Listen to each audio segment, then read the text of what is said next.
again, and welcome to the Author Roundup. This special segment of the Book Connection Show showcases emerging indie authors who join us for a discussion of their newly published books. Join us for a conversation with our next guest author.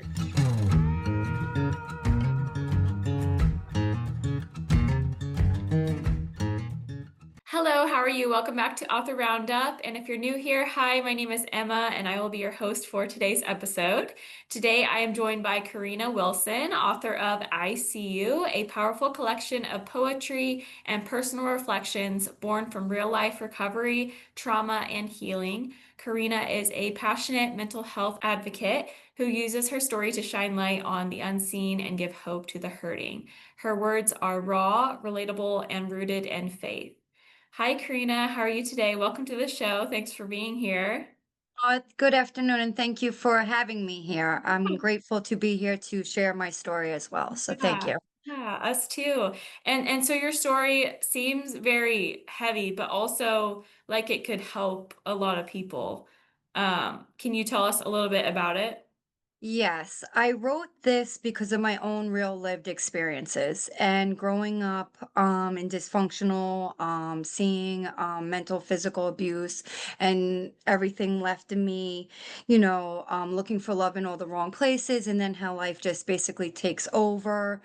And so, more or less, I also want to say I worked in the medical field and taking care of the elderly. So, when COVID hit, I was still going through my life journey in toxic relationships, alcoholism, and I had a car accident that took place on July 17th of 2022. And that was like more of the icing on the cake. I said to myself, I had to do something. Otherwise, I was going to hurt myself or hurt somebody else. So I seeked counseling, and there within counseling, I went back into my poetry because I wrote poetry back in intermediate school. But then, like with life taking over, I never picked up a pen again. And I am very spiritual, and I know what that something was. It was God. God placed me on the guardrail that day from that accident. I didn't hurt anybody. I didn't hurt myself. The only thing was it was like whiplash. And at that immediate time, I said, you know something, let me just start writing. And I took my writings and my poetry to counseling with me. And right then and there, everyone said, Corrina, why don't you do something with this? So that was my inspiration of getting started. And this was never a goal of mine. I never thought in a million years I would be doing this. So yes. Yeah. Well, I'm so glad that you did, and you're here to share your story. So the title is so intimate and powerful. I see you. What does that phrase mean to you, especially in the context of mental health and human connection? A lot of times I see you for me is that we all wear a mask. And I've done it myself, through counseling, Yeah. faking the funk, hiding all of our real true feelings, suppressing them. And when we're in those group sessions and everything is when you can release the mask. So I really truthfully see you. I feel your pain. I know what you're going through. And then of course, when we leave these sessions or get back into the world, we put on our masks again and everything, and then we just go about. Yeah, so it's like I do really see you, and a lot of people are sitting in the dark. A lot of people don't know, are they really being seen? Are they really being heard? So it made me feel like it was just something that came to me, and it's like I wanted to really start writing to let people know you don't have to no longer sit in the dark. I've been where you are. Our stories might not be the same, but trauma is trauma. Yeah. Abuse is abuse. So there's all different types and forms, and there's all different types and forms of recovery, because recovery, once again, is different for all. So, um, my 2 years of being in recovery made me, and also working with the elderly. That's another thing. It's like my life started backwards, working with the elderly, and now here I am in my midlife, now wanting to work with the younger generation and just let them know that, listen, there's no reason to hate yourself or dislove yourself or disown yourself in this recovery journey. there's people that are willing to help you reach their hands out and Yeah. extend that, thing that you're not alone. No one is really truthfully alone. Well, let me just jump into another Okay. question that I had off of that. So, do you think going through your book writing process and going through therapy, you can sense people around you or certain people that are hiding behind masks or Yes. aren't don't feel like One they are being seen? I definitely do. You Yeah. have the people that do sit and in silence and quiet, and you can tell just like the facial expressions, or, Right. the people are scared. People are scared to share their stories. People are scared. They don't want it to be known. They don't want the spotlight on them. And that's totally understandable. It's not like, you know, with my first book, because this is just a short, small introduction Okay. of my story. It's not the full story. Um, so what I did with this was I gave a storyline of the beginning of my journey, and Mhm. then I put in all my poetry that I started writing again, about everything that I've been through since I was younger to up to now. Nice. And, more or less, so yeah, so it's like the short, easy read.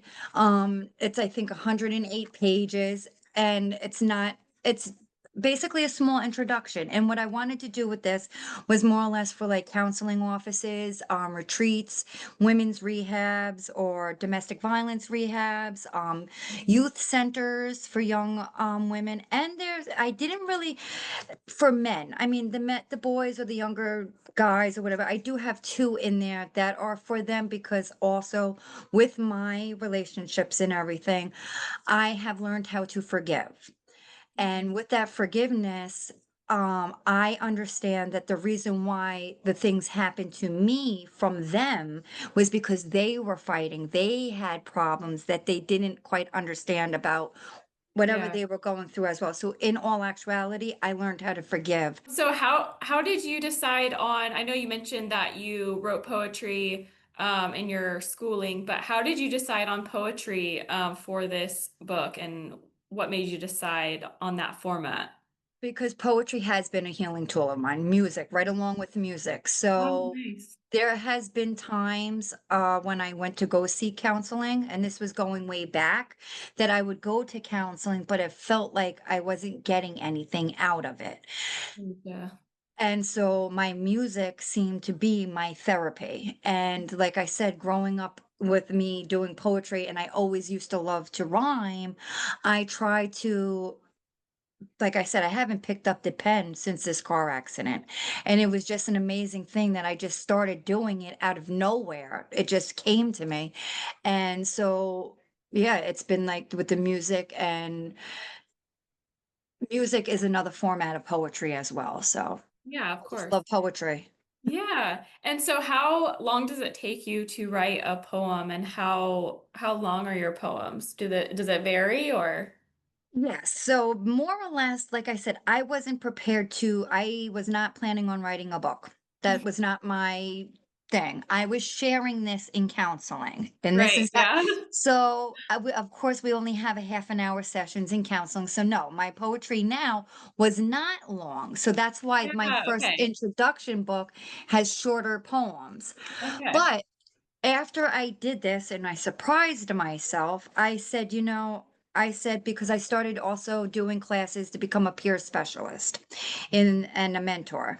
I'm still working on that. I'm not certified, but I said to myself, I said, you know something? I'm not going to stop here. There's a reason why I did this. There's a reason why I'm going.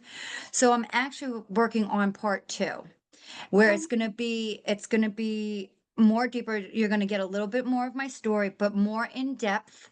Not the same story, but I'm gonna give you more, because I tried to keep it light and sweet, but yeah. part two is gonna be more of the raw. Okay. I know we have, from this first, um, I guess my first editing and everything, I know, what is it called? If people are still here and we can't talk about them, and disclaimers, I guess, or whatever. So if there was an incident with an individual that I used to date or whatever, and they're still here amongst us, I Oh, can't okay. tell raw. Right. Yeah, Right. Yeah. right. So, I left a lot of that kind of stuff, but I gave little tidbits Yeah. that Yeah. you could, yeah, you get the point. So in part two, though, I just want to bring it more with more deeper reflections and yes, make it much longer because what I have noticed in recovery, reading my own, like I have poetry books and everything, I've never seen anything quite what I want to try with part two. And now in recovery, we don't get the answers because there is no real answers. Right. We're all cut differently and stuff like that, but I wanted to do something where I do with the Q and A's within my poetry where I am giving you my answers on exactly how I dealt with my survival, how I dealt with my coping mechanism, and giving them more of an insight and a feel. I'm not telling you where to go. I'm not, I'm just giving you my You're journey of sharing your side, yeah, and what exactly. helped you. And then having them, I'm going to ask a question. I'm going to answer my own question in my poetic format and then have time for them to reflect and give them three answers after, three questions after each poem. Mhm. So it's more like an activity reflection book in part two. Interactive. Yes. Nice. Okay. Very So, cool. yes, that's I up like my that. sleeve. That's Thank really, you. yeah, that's very unique. Thank Um, you. so that you definitely have like heavy, themes in your book. You touch on some deep truths about vulnerability and resilience and community. Why are they so important to talk about? Why they are so very important is simply due to the fact that I've held a lot of burdens on my shoulder, and without talking about them, I had noticed that I was numbing Mm, and not having that special network or people to understand you exactly where you stood in your feelings and emotions. So when you have that mask on and you're holding into so much that is really painful and not being able to talk, express or anything, I think that put me in my I guess danger zone because I was numbing myself with alcohol. I was still keeping myself in these toxic relationships that were very very unhealthy for me. And the minute I did really seek help and I really did put the work in on, for myself. Did I notice, wow, this whole time, even though I'm already 45, my whole life, it's not over. I'm not saying it's over, but I wish I did this a little sooner. yeah. Yeah, I wish I really did this sooner. I wish I listened to my inner, I guess my inner child, and didn't keep on running and hiding and lying to myself more or less, saying that I was okay when I really truthfully really wasn't. Yeah, and like addressing it, yeah, head on, even Mhm. though it felt like uncomfortable. Yeah, because these certain things, like bottling things up, can lead to, like, yeah, physical health, mental health, stress levels, and all that that can affect, your body, which is sad. Yes, and then self-destruction, the Yeah. self-destruction because the numbing when you numb yourself with the, whatever it may be, at that time and point, it's like, okay, you don't have no clarity, you're just there for the moment and yeah, everything feels good, but I'm just adding more and more and more and more on top of what I already had though that was in my soul that I've been carrying on forever. Yeah. So it took me a long time to realize this. And then when I was in counseling, I saw so many people that felt the same way that I did. And it was like, wow, okay, you know what? Like I said, this was a calling. The pen landed in my hand. I just went with the flow. I really did not know what I was doing. I did Yeah. Yeah. absolutely not. And so this has been something now, a light switch went on where I've worked with the elderly for over 25 years, the end of life care. Over, yeah, since straight out of high school. So since 1999, all the way up to now, I've done hospice, end of life care with the elderly.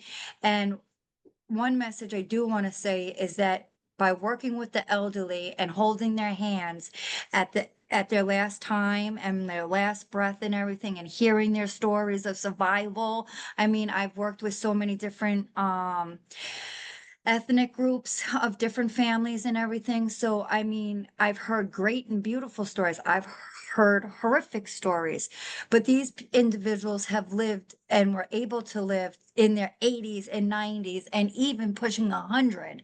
So, with that being said, after COVID took place, I said to myself, and like I said, I was doing my peer specialist. I said, God put me in the backwards to start off with the dying of the elderly. He placed me here today, and COVID came. That's when everything went crazy with the younger generations, the drugs and everything else. And then, sure enough, here I go. I get into my car accident. And you talk about I have a spiritual awakening. Not only did I have one, which started back in 2012, I had another spiritual awakening right after this car accident, but it was just an amazing thing because once again, I never knew what a spiritual awakening truthfully was until I actually went through it, felt it, seen it, and especially the second time. So when the second time, I absolutely knew right then and there that this was a calling and this is what I have to do. Because I feel that I can help the younger generation. Yeah. Yeah. And speaking of the younger generation, how do you see shared storytelling as a tool for breaking the stigma around mental health? I feel like, the younger generation is more apt to talk about mental health, but not quite there yet. So basically, with my shared storytelling is putting, so I don't know if this is correct or not. This is how I basically have been doing it on my Facebook page. Is like I'm taking actually like chapters out of my own poetry book and I'm putting it up as like a topic. So for prime example, um, okay, so when we bearing each other's burdens. I just did that actually. No, which one did I do? Standing on standards and strength, which was on page 70. And I wanted to do more of like a quick breakdown of if you purchase the book and everything. I want to do a storytelling. Now, storytelling is me coming in and saying and sharing my story exactly. Okay, what made me come up with that particular poem, and I'm going to give you the truth of where I was at that time and at that moment. Yeah. Yes, in real life. Like, okay, so at that time when I was writing it, yes, I was sitting at the table, but that's not where I was when I was really in this. Yeah. Yeah, Yeah. standing and trying to find my strength. My strength led me to go to seek help and counseling. And my strength also allowed me to dig deeper into the core to where was my real problems coming from, because we have to really dig deep. And actually what I have found, and I've asked many, it really does go back to our childhood days. Yeah. Yeah. It, It really yes. does. Everything does, right? Everything goes back to your childhood days. Yeah. And some things we hold on thinking we'll forget and we should forget and we'll never speak upon that again. And Mhm. maybe we forgot about it. But even like when we forgot about it, because I sat on things that I even really forgot. And then when it was brought up and I sat on it and I was thinking about it, and oh my God, the release from my body, the release that was like a faucet went on, like, oh my God. It just brought me really back to that day or that time, and it was just like we need to help one another through whatever storms or battles that we are really truthfully fighting inside. There's Yeah. so many, and the stigma, and I know that mental health is growing. And I'm so happy to see that. But at the same time, there's people still standing on the sidelines, too afraid, too Yeah. scared, trying to find that person that they can really rely on and trust, because some people's journey is their secret. Who you don't not just going to go up to a stranger just because I see you and you're not going to tell me your whole life story unless you know more about me and know exactly where did I come from to make you feel more comfortable to open up to me. Yeah. Yeah. Yeah. It almost, yeah, definitely relatability is people are more likely to share if, you've experienced something like them. Yeah. So in your experience, what's the power of being seen, like truly seen by someone when you're struggling? It's relieving. It relieves the worries and the stress that comes with. So, um, when people actually see me when I'm speaking upon something, because when nobody replies or nobody says anything, it's discouraging. It becomes discouraging because you feel like you're unseen. Yeah. Um, when people acknowledge the fact, when I got the feedback from my counseling and my group sessions and everything, it boosts your whole mindset. It releases those feelings of did did he or she just really hear me, or are they listening to me? Yeah. Or did I just do this for nothing? You know. And so when did you start actually like writing the book? Okay, so my book started, I was in my car accident July 17th of 2022. Mhm. I started seeking counseling and not even a couple days after that accident because of my situation, yes, that I had put myself in. And so I'm gonna say, roughly speaking, I started writing well, I don't know if this even counts because I started writing my poetry right when I started counseling. So I guess a year into counseling, that's when, because it took me a year, because then everyone was saying, Karina, why don't you write a book? Why don't you write a book? So, all right, so July 17th of 2022, give that a year, so 2023. So it took me about 2 years. Two Okay. years, because like I said, I didn't know what I was doing. I was just writing. I was like, oh my God, how do I organize this? Yeah. So All of it, it was a you know. journey. Yeah, Yes. yeah. And were there any pieces that were particularly hard or healing even for you to write? Not really, not really. It wasn't ever hard because Okay. I guess the counseling aspect. Um, so not writing, no. Yeah.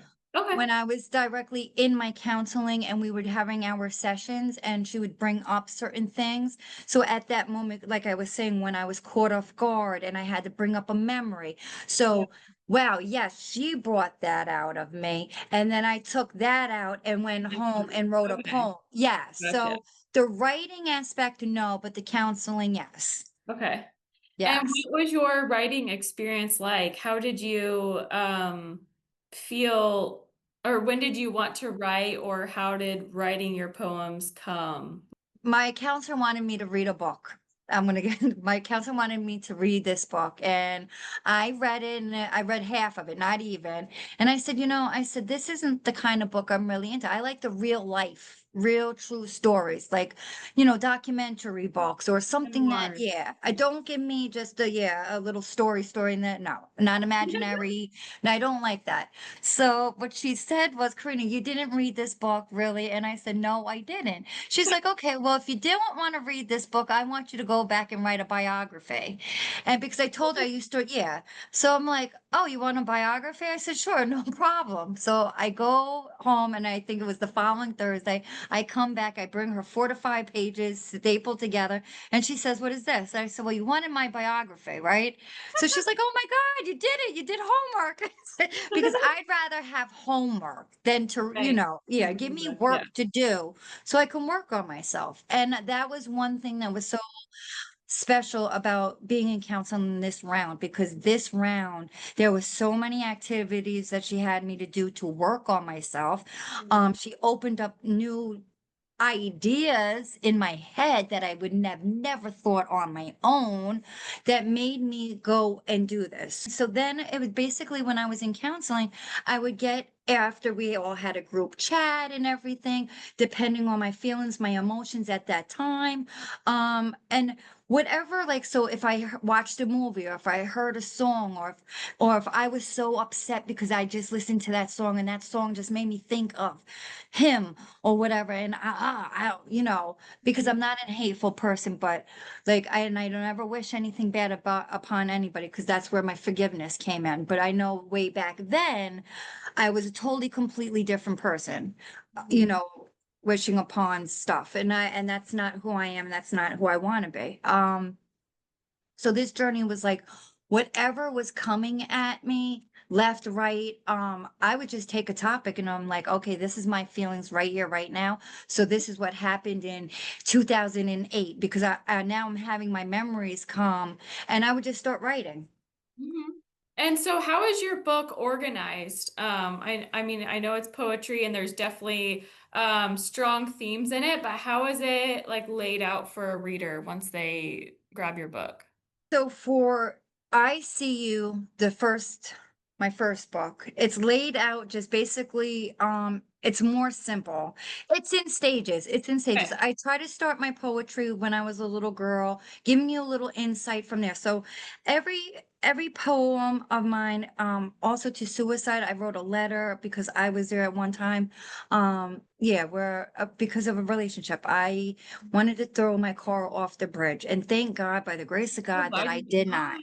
I Yeah. didn't. And I'm grateful that I did not. So my book is just set up for anybody who is struggling, that it's just a little reminder that you are not alone, more or less. So there's really no basic setup per se on Yeah. this one.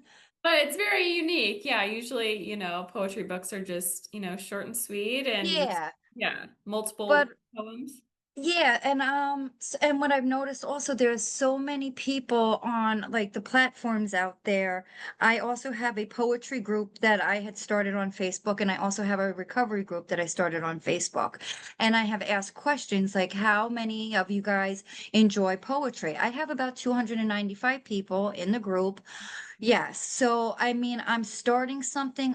Like I said, I'm just going with the flow. I'm not a pro. I am not a I just love rhyme. And for me, writing my rhymes and putting in my own story helps me because like I say, I shut down. I get very, oh my God, my hands are sweating right now as we speak. It's my nerves.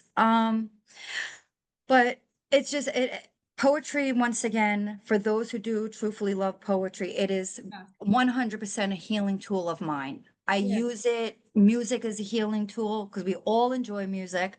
Depending, some music does bring us back to different levels of our memory and life. Like You triggers know, a. yeah, so it all depends on what you're listening to as well. Um, but I just wanted to give a little bit of an introduction to who I was in this first book, not knowing what I was doing, just went ahead and did it. And for anyone that's out there too, I don't want anybody to ever self-sabotage their way of thinking because I was doing that at the very, I was like laughing at myself. Everyone's, oh yeah, write a book. Yeah, oh, Karina, write a book. Oh, well, yeah, me, an author? Like never in a million years. And then when you get feedback from people that really truthfully 100% believe in you, and I mean, I have family that believe in me, but I never, Outside perspective, yeah. It makes it yeah, real. Yeah. exactly. And it's a different feeling too. And like I said, I just did it and I did it with love and I did it with purpose. And the way that just fell out to be, I'm glad that it fell out the way it did, being short and sweet as an introduction for my first one, because then it's like an easy, here you go. This is who I am. If you're interested, come back for more. And then if not, you have something to remind you, that you are not alone. And each and every one of us, no matter where we are in the world, we all have unique stories. We all have a voice. We all want to be seen and we all definitely want to be heard. So at Yeah. the end of the day, I do see you and I would love to hear everybody else's stories as well one day. And so have any readers reached out to share how your work impacted them?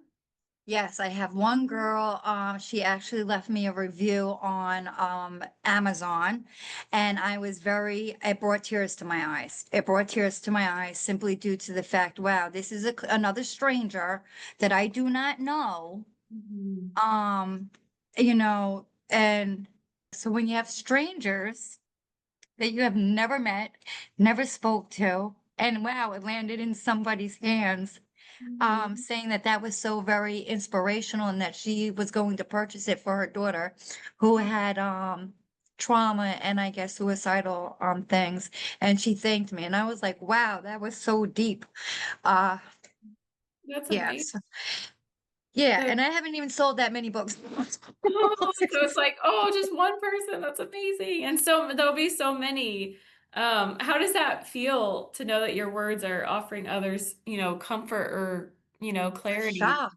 It's Yeah. a shock because I'm not used to this. Like when you're not used to, and I really don't know how this process goes, but it feels relieving just to know that, wow, somebody recognized that I am being seen too. But no, it's an amazing feeling. I did this because of God, and He really made a way for me, and He made this whole experience so easy, and I really did. I had blindfolds on, complete blindfolds on, doing this whole entire thing, had no clue on what I was doing. Balboa, yes, helped me 100%. On this first, I would have never been able to do this by myself. I think also, like, I'm sure this process was very healing for you as well, as far as just having, the respect and people reaching out and being impacted by you. It shows, that you have value and you matter. And I just think that's really great, if that's something that a lot of people have lacked in life, like they don't feel valued, they don't feel seen, they don't feel respected by whether that's a partner or just people in general. And, for you to have your words matter and mean something to people, I think that's really amazing. Thank you. And it basically really all stemmed to like now I am a big believer of like therapy. Yeah. No matter what kind of therapy you go for, because it is you're putting in the work, but you're working on yourself completely. And therapy had gotten a very, oh, you don't want to tell anybody you're in therapy. I noticed that a lot. And I'm from a small town.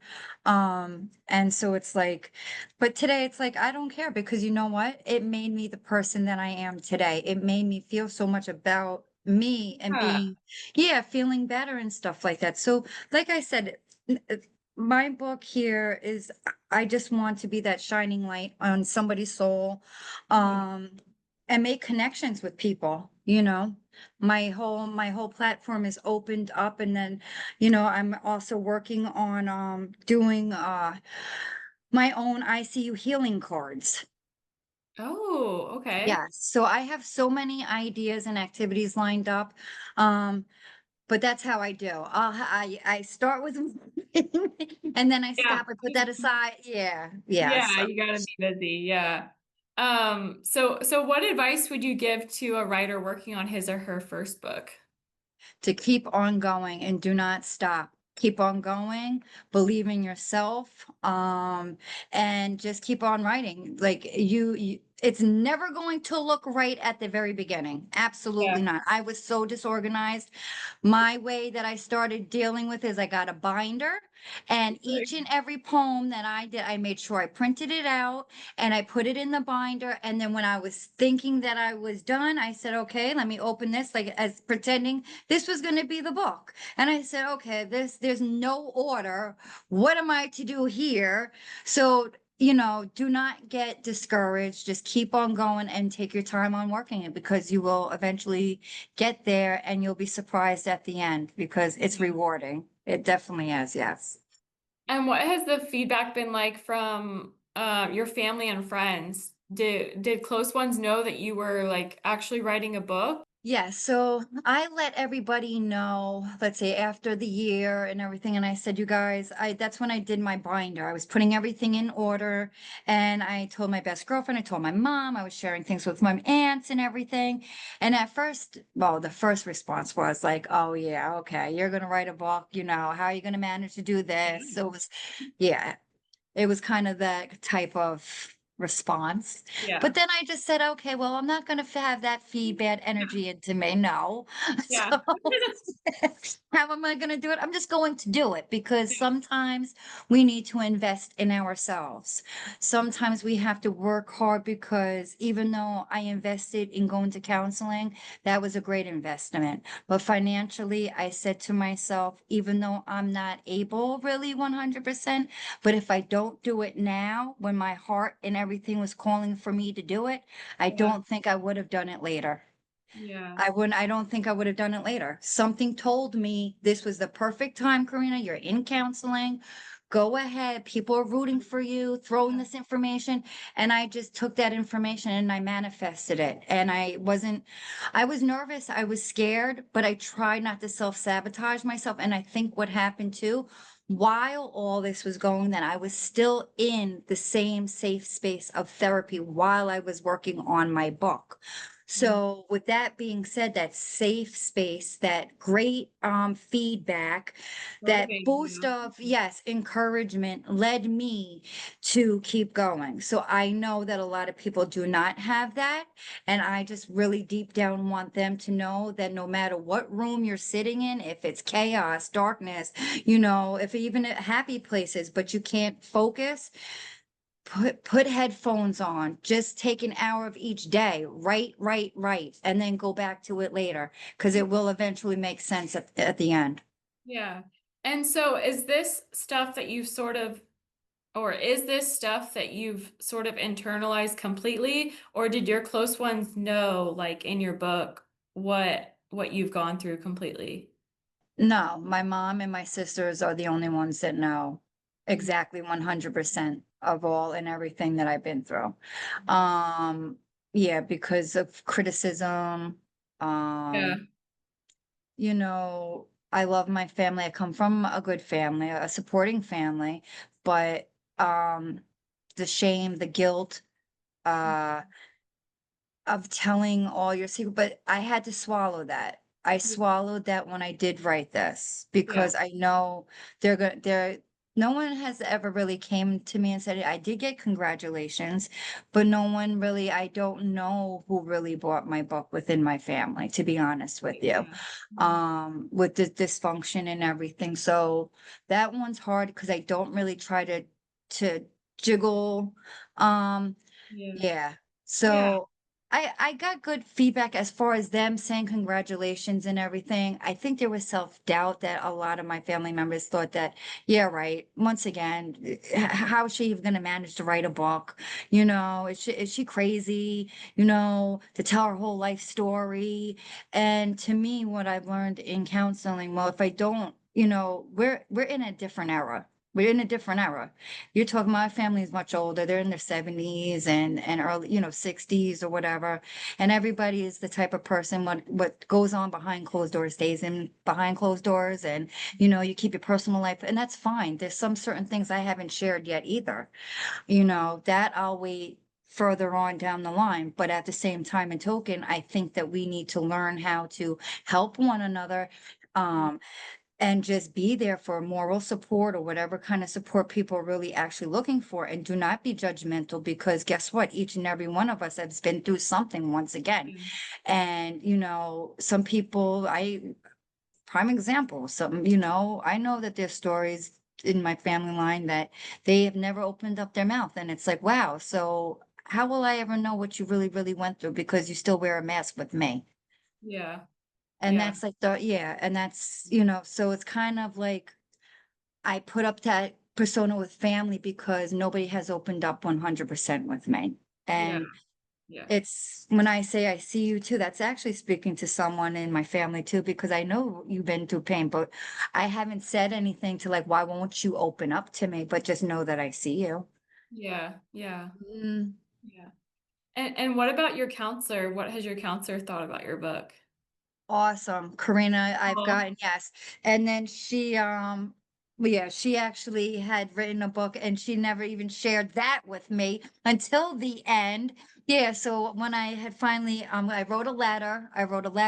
I gave my counseling office one free book and everything, along with a thank you letter to the ladies there and everything, for their moral support. And they said, Karina, we knew you were going to do it. I said, no, you did not. oh.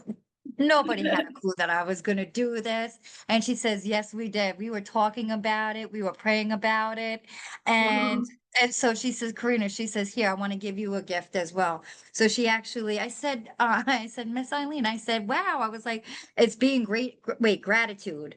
And what is it? Yeah, gratitude 5, how to improve your mindset in 90 days.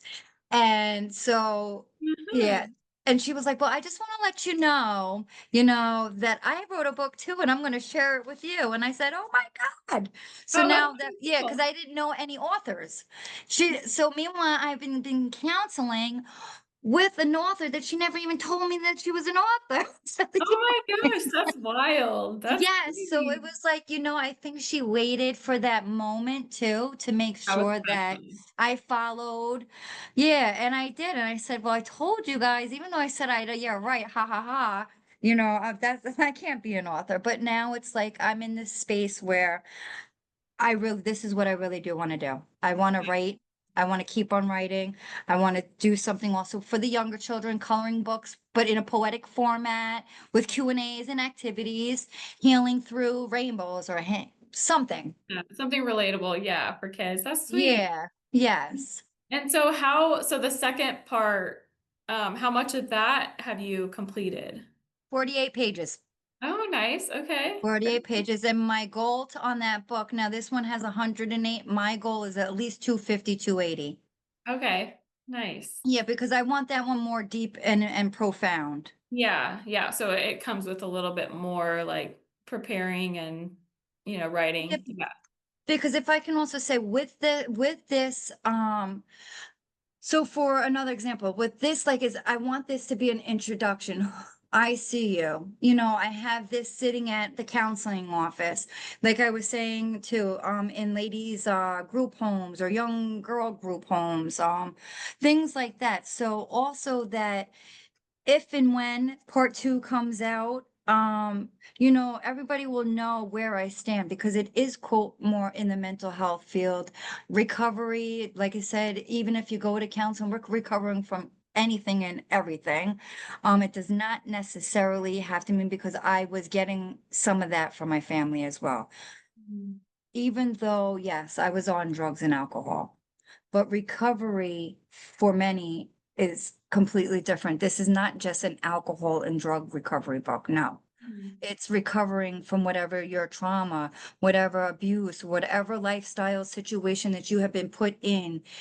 Yeah. Um, because mine is, yeah, drugs and alcohol, but also relationships. My trauma is also stemming and watching my mom get physically and mentally abused growing up. So, it's not just drugs and alcohol. Recovery comes in all shapes and forms. Yeah. And so if someone is listening that is navigating their own mental health journey, what message or piece from your book would you like to share with them right now? I think I have that perfect one for that. So this one is the chain breaker. What does it mean to be a chain breaker? It means breaking those bad memories and unhealthy habits. Breaking a chain means we are laying down the weight of old stories, old nightmares, and old habits that keep us repeatedly doing the same thing that keeps us connected to the dark. We must work together as families to produce ideas, and everyone must play their part. Look at your chain and tell yourselves that each part is a piece of freedom that will also bring solidarity and peace at heart. Starting off with one day at a time, rebuilding those chains will soon represent endurance, strength, and stability, representing the power of belief, faith, and hope that will stay forever. We all must start somewhere. I often ask myself, how did I get here? My answer is, I needed to rebuild my chain, break free from all those nightmares and insecurities and all that shame. I started believing and opening my eyes to the mysterious miracles that have been always by my side. I want to be free from all this insanity. So where do I start? I start breaking free from from those who held me down in the darkest of times. Those who thought of playing, getting high, and getting drunk with so-called friends were the good old times. Dancing with the devil while flames were raging all around. No longer did I want the clowns to hold me down. So I'm breaking that chain and cleansing my soul so I can stand strong no matter what chains I hold. They will be so tight I will never let go. I will always stay in that light.